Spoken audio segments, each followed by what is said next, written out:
Hello everyone, this is Chris and Joakim from Sabaton. And you're watching MoreCore TV.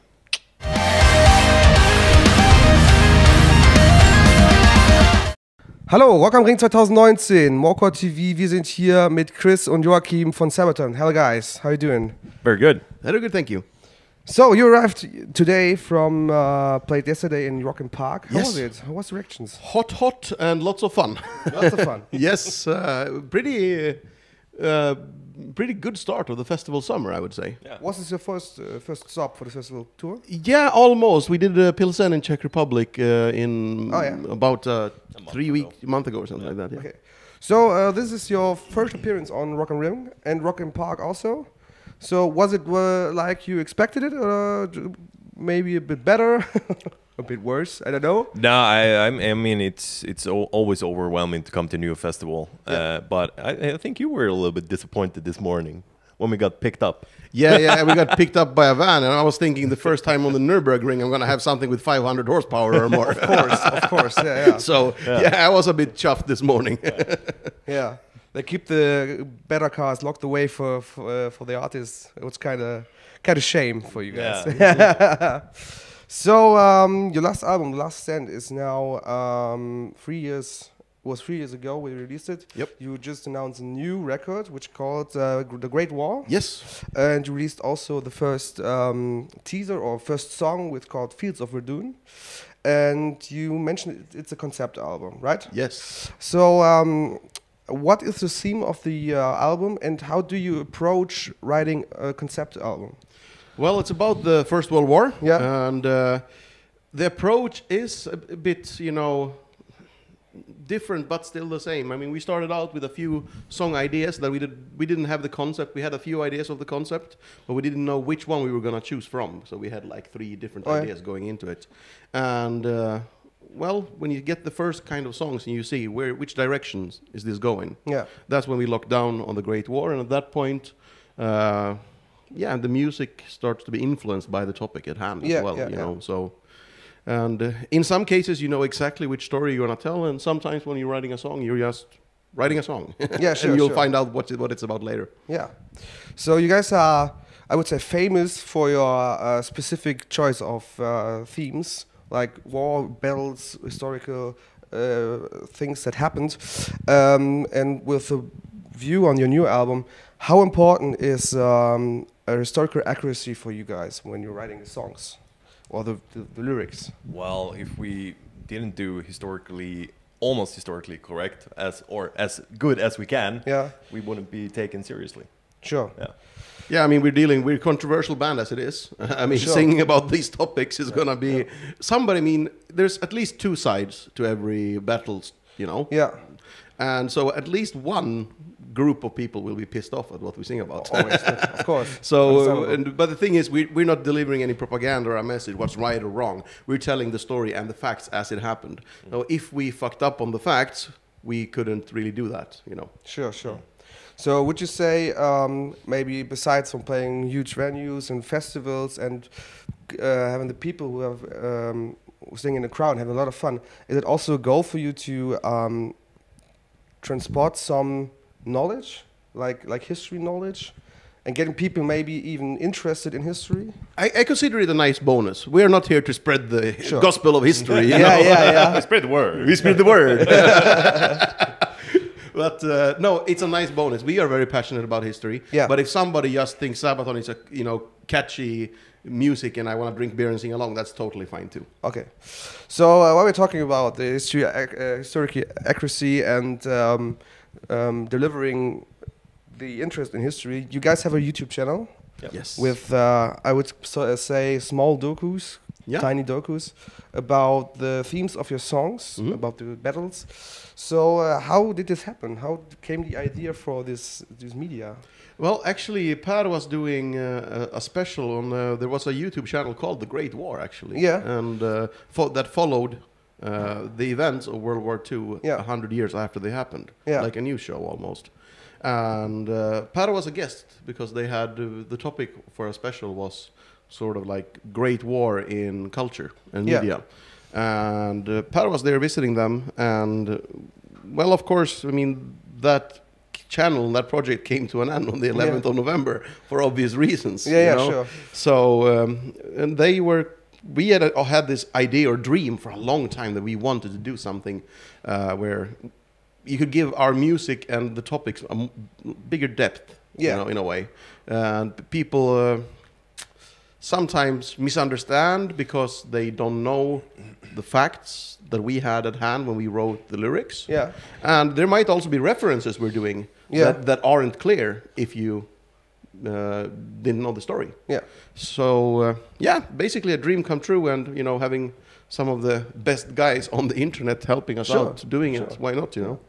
It's an interesting concept for a band, at least, and not a dumb idea, to be honest. So coming back to your live shows and stuff, normally I would ask the bands what is their favorite song to play. But in your case, I would say, what's your favorite battle you sing about when you're live? You want a ballad?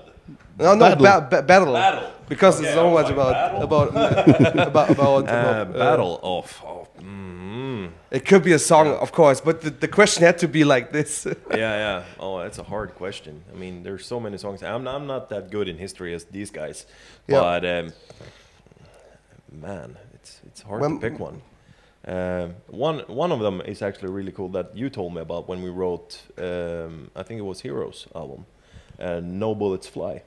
Yes. What was the story behind that again? That's the Charlie Brown Franz Stiegler incident. American plane being seriously wounded and a flying fortress. And the German pilot who was ordered to shoot it down, when he came up, he saw that it was so damaged it couldn't go on in battle. So instead of shooting it down, he escorted it to safety. Oh, okay. So it's a really cool story. That's a cool story, most definitely. All right, and then more the song side. Which song would you say is your best live song?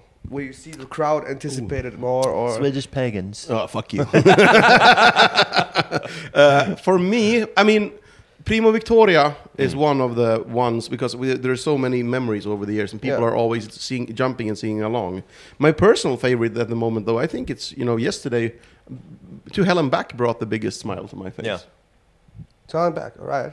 Yeah, I know videos from Woodstock with the Ghost Battalion. Ghost Division. Ghost Division. I'm sorry. Ghost Division. Huge crowd, everyone is jumping and headbanging and stuff. And if you mentioned Prima Victoria, I know the version with Van Canto. Oh yeah, of course. Great version, yeah. Okay, cool.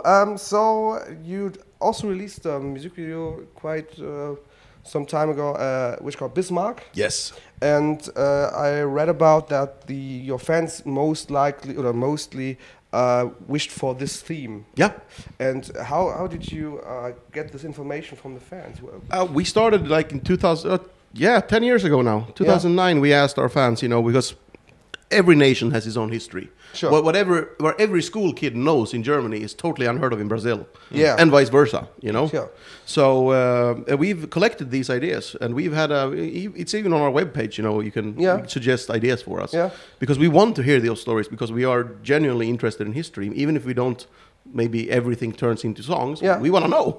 Yeah, It's simple as that. Yeah. And over the years, the story of the Bismarck has been the most requested one. So when we came into the 20th anniversary of the band, which is this year, we've been going for 20 fucking years. Yeah. And we thought, what should we do? And we didn't want to do some best of or box set forcing people to buy music they already had, Yeah. Nothing wrong with box sets, but at least then you have to plan it out and make sure there's something extra in there. So we decided, instead of looking backward, because I'm thinking, we're all under 40 in the band, let's look forward and for the next 20 years instead of back on the past 20 years. Yeah. So we decided to make a song and give it away for free to our fans. The topic is going to be the one that they wanted to hear. Yeah, sure. Great. Can you tell me about the video shoot, because it looks like a huge set. You're actually on this fishing ship. Yeah. 3 words: cold, wet. I can imagine. And cold. Oh, No, but it was a lot of fun to do that, because trying to stand on a moving boat, which goes quite fast, and it's waves, and you try to stand there and headbanging. Yeah. And there were no barriers, so if there was a big wave, we could just fall off board. So it was on sea. It was on the sea. Yeah. People thought it. No, not in the studio at all. I mean, everything is on sea. Yeah. It was pretty damn cold, 5 degrees centigrade in the air and 4 degrees in the water. And of course, there's this random Turkish guy spraying us with water. Like, he liked that water pistol too much. Yeah. And they had buckets of water they just threw at us. And then the waves came, and then it was. So it was cold video shoot. Cold. Very cold. A lot of fun, but it's actually, you know, me personally, I don't really like doing music videos because it's pretending, you know. Yeah. Doing the live shows, I love it, you know. Yeah, understandable. Music, the videos, and photo shoots, it's like, I understand we have to do it, and I can do it, but it's really a lot of pain. But when it turns out as good as it did with Bismarck, then I feel it was totally worth it, you know. Okay. Yeah, sure. So, maybe back to your new album that's coming out. Can you tell us something about new songs coming? Is there something in the pipe, you know, coming until the release? Yes, on the 14th of July here, or June, 14th of June, we have the Red Baron next single. Red Baron? Yes. Cool. So Manfred from Richthofen coming your way. Yeah. With a big red plane. Yes. Okay, cool. So your live shows are very big, larger than life, maybe. Even if you could say it so, and you guys have a special attire with your camo pants, and you're wearing this vest and stuff. Is this something you would say is a living? I don't want to say a role model or a role, but is it something which is part of your life now, since you started the band 20 years ago?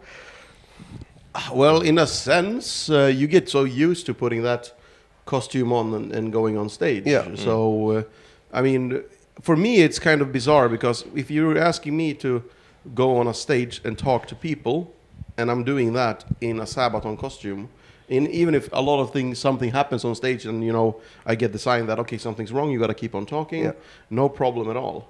Okay. But out of that Sabaton comfort zone, maybe I don't need the clothes, but, you know, out of that being in a Sabaton setting, I'm super nervous. Yeah. Okay. So it's like a shield, but you are confident within your role as a Sabaton member. Yes, absolutely. Over the years, I mean, that's become, you know, a part of your identity, of course.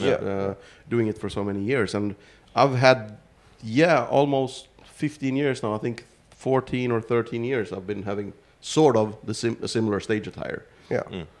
Cool. So maybe one last question. I already asked you what you expect from Rock am Ring. What do you expect from your status after the set?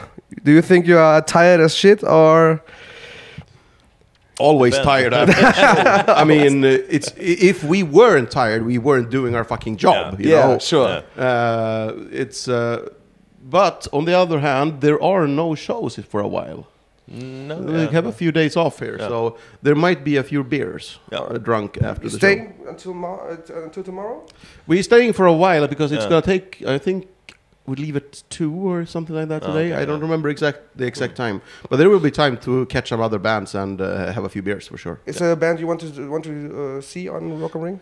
I think they're playing right now, but I caught them yesterday. Mongolian rock band. Oh, The Who. Yeah. We also have them in an interview today. Oh, cool. We are very excited about it. I saw them the show yesterday at Rocking Park. Yeah. And really cool. Yeah, it's cool. Great. Thanks for your time, guys. Thanks for the nice chat. Thanks for having us. Wir sind noch ein bisschen hier, haben noch ein paar Interviews vor uns und bedanke mich jetzt schon mal bei Chris und Joakim von Sabaton und wir sehen uns später wieder. Ciao. Ciao. Ciao.